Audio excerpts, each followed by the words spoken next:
Hello friends, Kabuli శనగలతో వంకాయ కూరండి. ఇది రైస్లోనికి చాలా బాగుంటుంది, అలాగే చపాతీల్లోనికి అయితే సూపర్గా ఉంటుంది. ఎలా వండాలో ఒకసారి చూసేద్దాం. ముందుగా స్టవ్ మీద పాన్ పెట్టుకొని వేడెక్కిన తర్వాత 2 స్పూన్ల ఆయిల్ వేసుకోవాలి. ఆయిల్ వేడెక్కినవాలండి. ఆయిల్ వేడెక్కిన తర్వాత దీనిలోనికి చిన్న చిన్నగా కట్ చేసి పెట్టుకున్నటువంటి 2 ఉల్లిపాయలు, ఒక 2 పచ్చిమిరపకాయలు నిలువుగా చీరుకొని వేసుకోవాలి. వీటిని మీడియం మంటలో పెట్టుకుని చక్కగా దూరంగా వచ్చే వరకు వేయించుకోవాలండి. వేయించుకున్న తర్వాత చిన్నగా కట్ చేసి పెట్టుకున్నటువంటి టమాటాలను కూడా వేసి వీటిని కూడా చక్కగా ఆయిల్లో మగ్గబెట్టుకోవాలి. మరి ఇలా మగ్గుతున్నప్పుడే దీనిలోనికి కొంచెం ఉప్పు వేసుకోవాలి.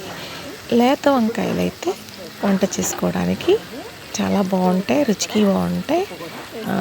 తొందరగా ఆయిల్లో వేసుకుంటే మగ్గిపోతాయి. ఇలా టమాటాలు ఉడుకుతున్నప్పుడే కొంచెం పసుపు, ఉప్పు వేసుకుందాం. ఇలా వేసుకోవటం వల్ల టమాటాలు మెత్తగా ఉడుకుతాయండి. అలాగే మనం వంకాయలు వేసుకుంటాం కాబట్టి వంకాయలకు కూడా ఉప్పు కంట పట్టకుండా ఉంటాయి. ఈ వంకాయ ముక్కల్ని ఇలా లేత వంకాయలని ఇలా చిన్న చిన్న ముక్కలుగా కట్ చేసి వేసుకోవాలండి. ఇవి నీలం వంకాయలు. ఇలా ఉప్పు నీటిలో వీటిని వేసుకోవాలన్నమాట. వేసుకొని ఇలా ముక్కలు కోసుకుంటే ముక్కలు నల్లబడకుండా ఉంటాయన్నమాట. ఇలా వంకాయ ముక్కలు కోసేటప్పుడు కొన్నిసార్లు వంకాయ ముక్కల్లో పుచ్చులు ఉంటాయి. వాటిని కూడా చూసుకొని మనం పుచ్చులు తీసేసి కట్ చేసుకోవాలి. ఇప్పుడు ఈ వంకాయ ముక్కల్ని మనం టమాటా ముక్కల్లోకి వేసి మగ్గబెట్టుకుందామండి. నా ఛానల్ చూస్తున్న మీ అందరికీ థ్యాంక్స్ అండి. లైక్ చేయండి, షేర్ చేయండి, సబ్స్క్రైబ్ చేయండి. ఈ టమాటాలు, ఉల్లిపాయలు మగ్గిపోయి వీటిలోనికి ఈ వంకాయ ముక్కల్ని కూడా వేసేసుకుందాం. వేసేసుకొని చక్కగా ఒకసారి ఈ ఉల్లిపాయలు ఇవన్నీ కూడా కలిసేలాగా కలుపుకుందాం. కలుపుకొని ఒక 5 minutes మూత పెట్టి ఉంచితే ఈ కూర అనేది వంకాయలు ఆయిల్లో వేసిన వెంటనే చక్కగా మెత్తగా బాగా వెన్న పూసలాగా బాగా చక్కగా మెత్తగా ఉడికిపోతాయండి. కాబట్టి మనం కొంచెం సేపు వీటిని ఆయిల్లో వేసి మగ్గపెడదాం, మూత పెట్టేద్దాం. ఇలా పెట్టేసి ఉంచడం వల్ల తొందరగా వంకాయలు ఉడికిపోతాయి అన్నమాట. మనం ఇలా తొందరగా ఉడికించుకునేటటువంటి కూరల్లో వండుతున్నాం కాబట్టి చిన్న చిన్న ముక్కలు కట్ చేసుకుంటే తొందరగా వంకాయలు ఉడుకుతాయి. అదే పులుసులోనికి అయితే ముక్కలు పెద్ద పెద్ద ముక్కలు కోసుకోవాలి.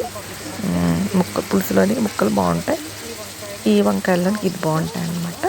ఇప్పుడు మన వంకాయ కూర బాగా మగ్గుతూ ఉందన్నమాట. మనం ఏదైనా పని చేసేటప్పుడు ముందుగా కావలసినటువంటి పదార్థాలన్నిటిని కూడా ముందుగా సిద్ధం చేసుకోవాలి. ఇలా ముందుగా ప్రిపేర్ చేసుకోవటం వల్ల మనం వంట చేసేటప్పుడు ఇబ్బంది పడకుండా అన్నీ అందుబాటులో ఉంటాయి. ఓకేనండి. అప్పుడు మనం అందకుండా వంటకి అన్ని వెతుక్కోకుండా వండుకోవచ్చు. ఒకవేళ అప్పటికప్పుడు మనం వెతుక్కోవాల్సి వచ్చిందనుకోండి, కొన్నిసార్లు కొన్ని ఇంగ్రీడియంట్స్ మర్చిపోయి. ఓకేనా అండి. కొంచెం కారం వేస్తున్నాను కూరలోకి. కారం కూడా వేసి ఒకసారి కూర అంతా కలిపితే కూరకి కారం చక్కగా పడుతుంది అన్నమాట. ఇది ఇంట్లో దంచుకున్నటువంటి కారం అండి. మనం రోడ్డు మీద కొనుక్కునే కారాల్లో చాలా కారాలు మోసపూరితంగా ఉన్నాయి. వాటిలో కలర్స్ వేసేస్తున్నారు, అందుకని అది కాదు ఇంట్లో కారం. ఇది శనగలండి. ఇవి ముందుగా ఒకరోజు నానబెట్టి మెత్తగా ఉడకబెట్టినటువంటి కాబూలి శనగలండి. ఈ పెద్ద శనగలని కూడా అంటారు వీటిని. ఈ శనగలు వంకాయల్లోని కానీ లేదా డైరెక్ట్గా మసాలా వేసుకొని వండుకుంటుంటే సూపర్గా ఉంటాయండి. ఇవి కూడా ఈ కూరలోకి వేసాను. ఒక 2 క్షణాలు మగ్గనిచ్చాను, కరివేపాకు వేసాను, ఒక గ్లాస్ వాటర్ పోసి మీడియం మంటలో పెట్టి మూత పెట్టి ఉడికిస్తున్నానండి. ఈ కూర అయితే అస్సలు అన్నంలో చేసుకుని తిన్నా, చపాతీలో వేసి తిన్నా అస్సలు వదలరండి. చిన్నపిల్లల దగ్గర నుంచి పెద్దవాళ్ళ వరకు చాలా ఇష్టంగా తింటారనమాట. చాలా రిచ్ ప్రోటీన్ అండి. డయాబెటిక్ పేషెంట్స్కి అందరికీ కూడా చాలా మంచి రెసిపీ ఇది. తప్పకుండా ట్రై చేయాల్సిన రెసిపీ అన్నమాట. కడుపు ఉబ్బరం వస్తుంది, ఇలాంటి భయాలేం అవసరం లేదు. మంచి ఆరోగ్యం కావాలంటే మంచి కూరలు తినాలన్నమాట. అందులో బెస్ట్ కర్రీ అన్నమాట ఇది. ప్రతి ఒక్కరు కూడా ప్రతి ఇంట్లోనూ కూడా వండుకోవాల్సినటువంటి కర్రీ ఇది. నేను ఈ కర్రీలో అయితే అస్సలు మసాలా అల్లం వెల్లుల్లిపాయ పేస్ట్ కూడా వాడలేదండి. చాలా టేస్టీగా ఉంటుంది. లేత వంకాయలతో మనం వండాం కాబట్టి కర్రీ అయితే గుమగుమలాడుతూ భలే టేస్టీగా ఉంది. మరి మీరు కూడా ట్రై చేయండి. ఈ రెసిపీ మీకు కూడా చాలా చక్కగా వస్తుంది. చాలా సింపుల్గా ఈజీగా చేసుకోవచ్చు. తొందరగా అయిపోద్దండి.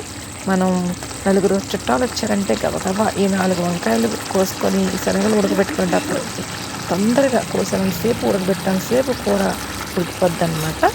అందరూ రెసిపీ ట్రై చేయొచ్చు. ఈవెన్ బ్యాచిలర్స్ వంటరాని వాళ్ళు కూడా ఈజీగా ఈ కూర వండేయచ్చు అనమాట అండి. చూడండి గుమ్మగుమ్మలాగే వంకాయ శనగల కర్రీ నిమిషాల్లో రెడీ అయిపోయింది. ఇంకెందుకు ఆలస్యం, వేడి వేడి అన్నంలోనికి లేదా చక్కటి మెత్తని చపాతీల్లోనికి లేదా పుల్కాల్లోనికి వేసుకొని తింటే 2 చపాతీల్లోనికి 3 కాదు 4 వేసి తింటారు. కాబట్టి ట్రై చేయాల్సిందే ఈ రెసిపీ.